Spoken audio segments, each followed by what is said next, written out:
What's up everybody, Commander Sanctum here, and today we have a brand new deck tech using Sephiroth, Fabled SOLDIer. Sephiroth is a 3/3 human avatar soldier for 2 and a black that has, whenever Sephiroth enters or attacks, you may sacrifice another creature. If you do, draw a card. And, whenever another creature dies, target opponent loses 1 life and you gain 1 life. If this is the 4th time this ability has resolved this turn, transform Sephiroth. Transformed, he becomes Sephiroth One-Winged Angel, a 5/5 Angel Nightmare avatar that has flying. As this creature transforms, you get an emblem with, whenever a creature dies, target opponent loses 1 life and you gain 1 life, and, whenever Sephiroth attacks, you may sacrifice any number of creatures. If you do, draw that many cards. There's a lot going on with this card, but in essence, Sephiroth rewards you for killing creatures, whether they're your own or opponents. Not to mention, getting an emblem when he transforms is extremely powerful. Emblems cannot be interacted with, and they even stack, meaning if you get Sephiroth to transform multiple times, you'll get more and more emblems. We're going to lean into both of these facts, making sure we could kill or sacrifice creatures consistently, while also making sure we have enough fodder on our side to trigger Sephiroth's transform as many times as possible. With that, let's get into the card highlights. One of the best ways to trigger Sephiroth's transformation from a single effect is via cards that make every player sacrifice a creature. Since most Commander games have 4 players, including yourself, as long as each person has at least 1 creature, this will be the most cost-effective way to do this. Thankfully, there are a number of creatures that enter and do this exact thing. Perhaps the most well-known, Fleshbag Marauder is pretty much the quintessential card that has been doing this since the Alara block, with Merciless Executioner also doing the same thing. Accursed Marauder is similar, but specifically states non-token creature, which could potentially be a detriment in some cases for what we wanted to do. Still, it'll be effectively the same, or even better in 99% of cases, making it a great include. Demon's Disciple and Plaguecrafter are similar to the previous 3 cards, but also let players sacrifice planeswalkers instead of creatures. While this would be detrimental to our Sephiroth plan, since we need them to sacrifice creatures, getting rid of planeswalkers is almost always going to be a good and powerful downside. All of the 5 previously mentioned cards are great since they're on creatures themselves, meaning they also provide us with fodder to sacrifice when played. Innocent Blood does the same thing, but it's a sorcery, meaning we'll have to make sure we have a non-Sephiroth creature on the battlefield before casting it. It's still exactly what we want to be doing, however, and since we also have a token sub-theme, shouldn't be too big of a negative. Braid's Arisen Nightmare and Priest of the Forgotten Gods are more workaround cards for sacrificing, but can still get the job done in most scenarios. Braids allows your opponents to not sacrifice a permanent if they don't want to, but in turn, gives you a card instead. Card advantage is extremely powerful in Magic, so as far as downsides go, this really isn't much of one. Priest forces you to sacrifice 2 creatures instead of just 1, but also gives you a card and some mana out of the deal, which again, are very good things to do in a game of Magic, making this an all-around great card as long as you have enough creatures to activate it. Beyond these all-player sacrifice effects, we also have effects that force just opponents to sacrifice creatures. While this means we'll be 1 short from transforming Sephiroth, it still provides us with an excellent way to better control our opponent's board states without affecting our own. Soul Shatter and Flare of Malice both have the same effect, forcing each opponent to sacrifice a creature or planeswalker they control with the highest mana cost. Again, opponents choosing planeswalkers to sacrifice hurts our overall theme of flipping Sephiroth, but will still be powerful in the long run. Sazat's Will specifies only creatures and goes off of power instead of mana cost, making it a very effective way to achieve this effect. It also acts as a token generator, potentially getting us a ton of 0/1 throws depending on what kind of creatures are in our opponent's graveyards.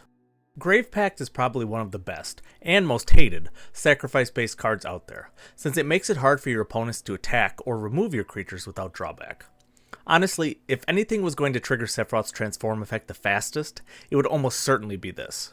Torment of Hailfire is a card that can act as both a sacrifice effect for your opponents or a straight-up game ender, since casting this later in the game and pumping a ton of mana into it can be absolutely devastating to your opponents. Creatures are almost always the first thing that people sacrifice to this, making it a true win-win for us no matter what they choose to do. For tokens, we want to make sure we have enough fodder on our end to transform Sephiroth in cases where our opponents aren't playing many creatures. One great way to do this is with Eldrazi tokens, since they have built-in sacrifice outlets that give us a useful benefit. Unfortunately, there aren't many good cards in Mono Black that give us these tokens, but we have a few choices in Pawn of Ulamog and Sifter of Skulls, which will create an Eldrazi spawn or scion, respectively, whenever a non-token creature we control dies. Genesis Chamber is actually a good way of getting your opponents to have more creatures to force them to sacrifice, which can be useful in those situations where you want to make sure you can destroy as many creatures as possible at one time.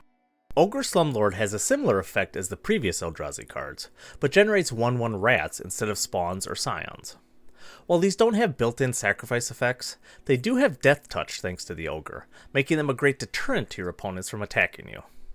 Abhorrent Overlord and Endrick Sar Master Breeder are both cards that could generate a ton of tokens at once, depending on different factors, that also have a sort of built-in sacrifice outlet to them. Admittedly, Endrick Sar's is to sacrifice him if you have too many thralls, but the Overlord can be a good way to get a consistent sacrifice on each of your turns, making it one step closer to transforming Sephiroth in that turn.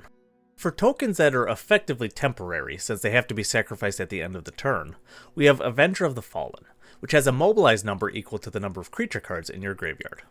Since a lot of our sacrifice effects are creatures themselves, this will almost always certainly give us a large number of tokens that will be forcibly sacrificed at the end step, letting us deal damage to our opponents and triggering Sephiroth. Tombstone Stairwell is going to be pretty much the best card in this deck. Not only does it generate tokens for us that die at the end of the turn, it does the same thing for opponents as well. And on each turn this occurs, not just for the player whose turn it is, but everyone in the game. There are going to be so many tokens being created and destroyed on everyone's turns. The number of Sephiroth triggers this card alone is going to generate may be higher than the rest of the cards in the deck combined, depending on your opponent's strategies. Seriously, don't sleep on this card. This thing will absolutely wreak havoc in a deck like this. For those cards or tokens that don't have built-in sacrifice outlets, we'll need some help to make sure we can get rid of them consistently enough to transform Sephiroth. That's where external sacrifice outlets come in. Ashnod's Altar is probably the most well-known and utilized card that does this, letting you sacrifice a creature for free while generating you 2 colorless mana in return. Carrion Feeder and Viscera Seer also do this, giving you a +1/+1 counter and letting you scry 1, respectively, when each are activated. They can even sacrifice themselves, since they don't say another, letting you squeak by the 4th creature death required for Sephiroth to transform, if need be. Since we'll be sacrificing creatures so much, we want to make sure we have ways to also bring them back, to either re-trigger their abilities, or simply give us a useful one. Reanimate is the old school way of doing this, letting you spend some life to return a creature from a graveyard to the battlefield.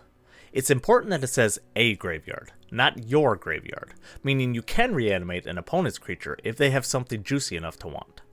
Rise of the Dark Realms also does this, but reanimates all creatures. There's not much more that really needs to be said about this card, since it's pretty much the best and most well-known reanimation spell in the game. Phyrexian Reclamation doesn't return the creature to the battlefield, instead returning it to your hand, but is a repeatable effect, making it a very efficient way to get back those Fleshbag Marauder type creatures over and over again. We already have quite a bit of removal thanks to our overall theme, but there's 2 board wipes I wanted to specifically mention. Most of the time, we wouldn't want to use a straight up board wipe, since we want to make sure that we could keep Sephiroth around afterwards to actually transform to his other side.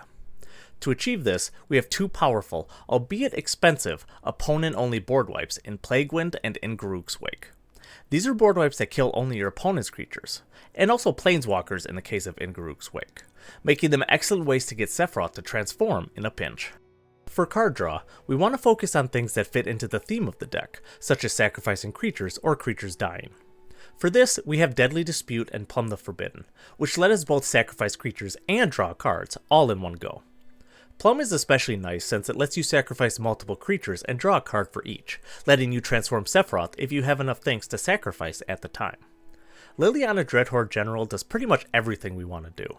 She draws us cards whenever a creature we control dies, and even has a loyalty ability that forces everyone to sacrifice 2 creatures, most assuredly enough to get Sephiroth to transform after an activation.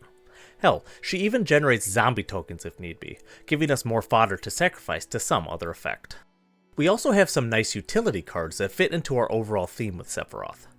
Drivnod Carnage Dominus doubles death triggers, which includes Sephiroth's ability, meaning only 2 creatures dying will cause him to transform.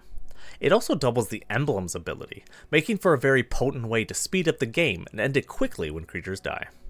Vincent Valentine can act as an additional win condition, since he'll continually get bigger and bigger the more the creatures die, which is effectively the whole point of the deck anyways.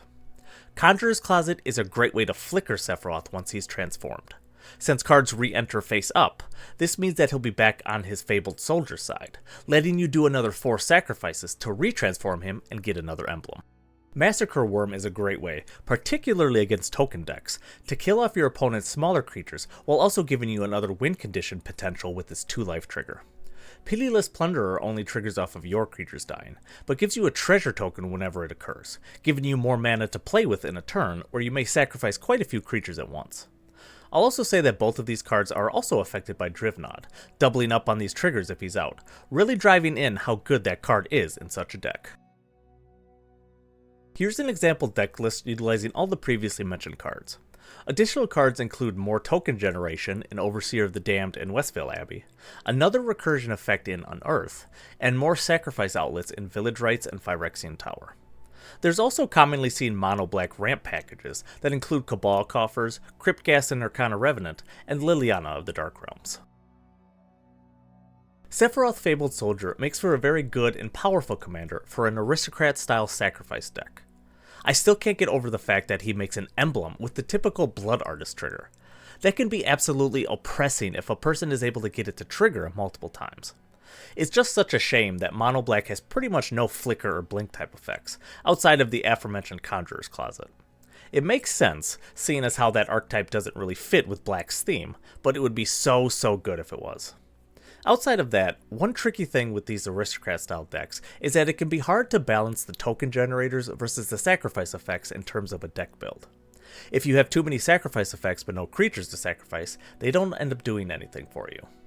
If you have too many tokens and no sacrifice effects, you'll need to rely on your opponents playing board wipes or blocking or attacking in combat to get them to die. Most opponents, knowing your theme, would simply just not let those creatures die, since it would be advantageous to you and a disadvantage to them. This downside is particularly noticeable with Sephiroth, since you need to make sure at least 4 creatures die in a single turn to transform him, putting more pressure on you to make sure nothing goes wrong when you go for it. The cards like Fleshbag Marauder and the like do certainly help with this, since they provide a creature to sacrifice and a sacrifice effect all in one, making them very powerful includes. Still, the deck may need tweaking to rebalance these issues based on your meta, so just keep that in mind. Also, I'd like to note that, while I know there are numerous infinite combos that work with Sephiroth, I chose to not include them for personal reasons. I just don't find winning games like that to be enjoyable, personally, which is why I chose to not include cards like Phyrexian Altar and Forsaken Miner, or Triskelion and Mycaeus the Unhallowed. Again, that's just personal preference, so if combos are something you don't mind, those type of cards would be good to include.